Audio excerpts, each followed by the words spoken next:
Les amis, bonsoir. C'est vraiment un plaisir de vous retrouver. C'était super extraordinaire, c'était merveilleux le dernier podcast qu'on a pu avoir.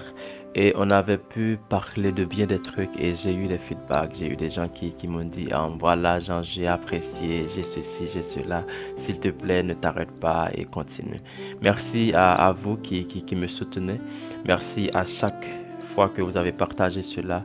Et merci puisque je sais que vous allez quand même prier pour moi et que le truc que nous faisons ici, le podcast que nous travaillons dessus, ça va perdurer. Nous avons parlé la dernière fois d'un truc assez important qui c'est croître dans la grâce, comment prier et quand on prie, comment est-ce qu'on genre, le fait qu'on doit avoir une vraie discussion avec le Seigneur. Et ça, c'était super important. Et cet après-midi, ce sera toujours dans la même catégorie.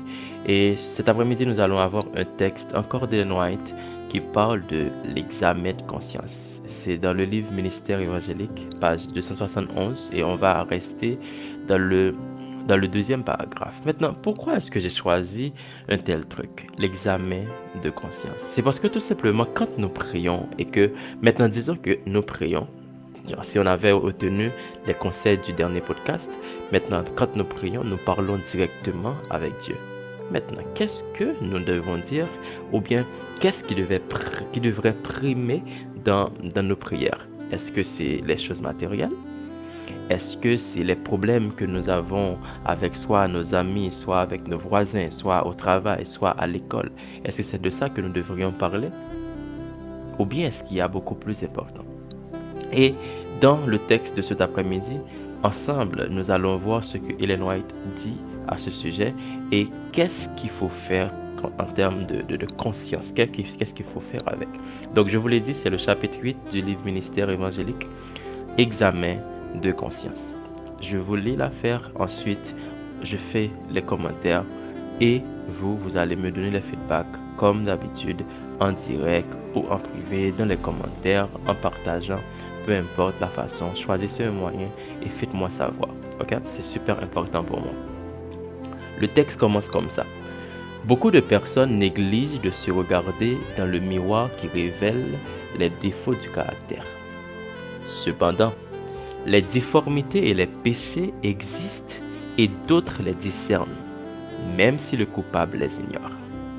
L'odieux péché d'égoïsme existe, dans une grande mesure, même chez ceux qui se prétendent consacrés à l'œuvre de Dieu. S'ils comparaient leur caractère aux exigences de Dieu, tout particulièrement avec le grand idéal qu'est sa sainte loi, ils se rendraient compte, en cherchant sérieusement et honnêtement, qu'ils ont des lacunes effrayantes. Mais beaucoup ne désirent pas regarder assez loin et assez profond, et ils ne voient pas combien leur cœur est dépravé. Leurs lacunes sont nombreuses, mais ils restent dans l'ignorance voulue de leur culpabilité. Wow, wow, wow. Voilà le texte. C'est un texte que je cherchais tellement.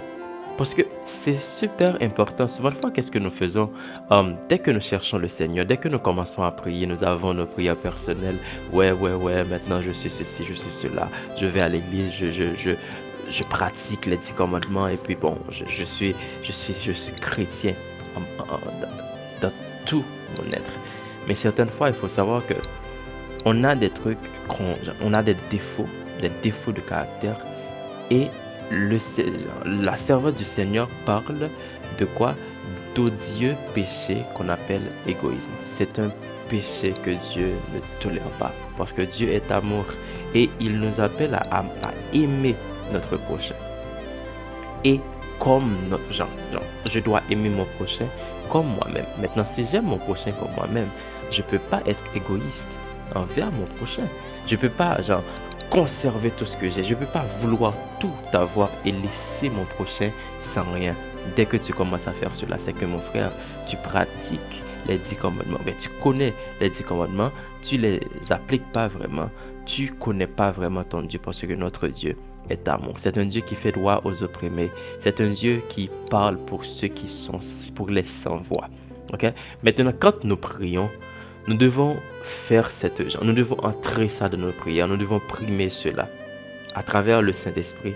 Genre, vous dites, Seigneur, s'il te plaît, si j'ai un quelconque défaut, révèle-moi l'affaire pour que je puisse changer ou bien pour que ton Saint-Esprit puisse m'aider à le changer. C'est pas un truc que tu vas dire comme ça, bon oui Seigneur, si j'ai un défaut quelque part, un défaut caché, genre, permets-moi de voir ce que c'est. Non, c'est un truc qu'on va dire avec volonté, avec insistance, avec genre sérieusement. Ok, Seigneur, je sais que je suis pas parfait. Je sais que par rapport à toi, je suis que pauvre minable, un pauvre pécheur. J'aimerais te ressembler. J'aimerais devenir comme toi. S'il y a un quelconque défaut, s'il y a un quelconque mauvais trait de caractère, s'il te plaît, révèle-le-moi. Maintenant, Dieu, comme je l'avais dit tantôt, c'est que Dieu aime nous changer, Dieu aime nous rendre, nous perfectionner. La servante du Seigneur parle que, et elle dit, quand Jésus va revenir, il ne va pas revenir et pour perfectionner les gens pour monter avec. Il va venir chercher des gens qui se tendent à la perfection, des gens qui travaillent sur sur eux-mêmes pour atteindre la perfection. Oui, personne n'est parfait sur terre, mais il y a certains trucs que je fais, il y a un style de vie que j'ai, je cherche la perfection, je cherche à ressembler avec Jésus. Maintenant, pourquoi est-ce que c'est aussi important de révéler les traits de caractère? Parce que j'aurais pu juste dire, ok, voilà, Seigneur, je veux être comme, révèle-moi un défaut que j'ai et puis je travaille dessus. Mais c'est le Saint-Esprit qui doit t'aider à travailler dessus. Pourquoi cela? Parce que l'objectif, c'est pas de simplement changer le défaut que tu avais, mais c'est c'est de cultiver genre, la qualité. Genre, la qualité qui s'oppose à ce mauvais trait de caractère. Je vais vous expliquer ce que je veux dire par là. Par exemple, prenons le cas. Je suis égoïste. Égoïste, on ne peut plus. Ok, dès que je trouve l'affaire, je suis avare en même temps. Dès qu'il y a quelque chose, je dois tout prendre. Je pense pas aux autres. Je suis égoïste, égoïste, égoïste. Tout le monde le voit. Maintenant, je prie, parce que moi, je vais même pas le voir. C'est pour ça que l'affaire dit, genre, beaucoup de personnes négligent de se regarder dans le miroir.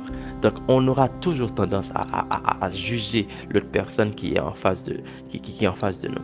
Maintenant, je dis, Seigneur, révèle-moi le trait de caractère. Maintenant, le Seigneur me révèle que, bon, Richardson, vous voyez, tu es égoïste, on ne peut plus. Oups, je suis égoïste. Mon Dieu, je ne peux pas rester comme ça. Je travaille sur moi, je prie, je demande le Saint-Esprit. Maintenant, imaginez quoi? Richardson qui était super égoïste. Maintenant, on commence à dire à Richardson, mais toi, tu ne peux pas donner toute ta subsistance comme ça. Tu peux pas genre t'oublier comme ça et primer les autres comme ça. Non. Ou bien le mauvais trait de caractère que j'avais, c'était par exemple le vol. Genre, j'arrive pas à m'empêcher de voler les trucs des gens. Et puis, maintenant, Dieu me l'a révélé. Le Saint-Esprit travaille en moi. Maintenant, imaginez quels commentaires on fait à mon sujet. Mais, Intel, tu, tu donnes trop aux gens. Pendant que c'est moi qui dérobais les trucs des gens, maintenant c'est moi qui leur donne. Maintenant, c'est ça l'affaire. Quand nous prions, nous devons demander à Dieu de nous révéler notre trait de caractère et nous devons travailler sur ces mauvais traits de caractère pour qu'on puisse devenir totalement l'opposé de ce que jadis on a été. Je veux prier avec vous pour terminer parce que je ne veux pas être long. Seigneur notre Dieu, notre Père, merci pour ta parole. Nous avons ressenti que nous avons besoin de transformation. Et heureusement, nous servons un Dieu qui transforme les gens, qui a pu changer Zachée. Maintenant, change-nous, Seigneur, et révèle-nous nos mauvais traits de caractère et aide-nous à devenir totalement l'opposé de la personne qu'on est maintenant. Au nom de Jésus, nous t'en prions. Amen.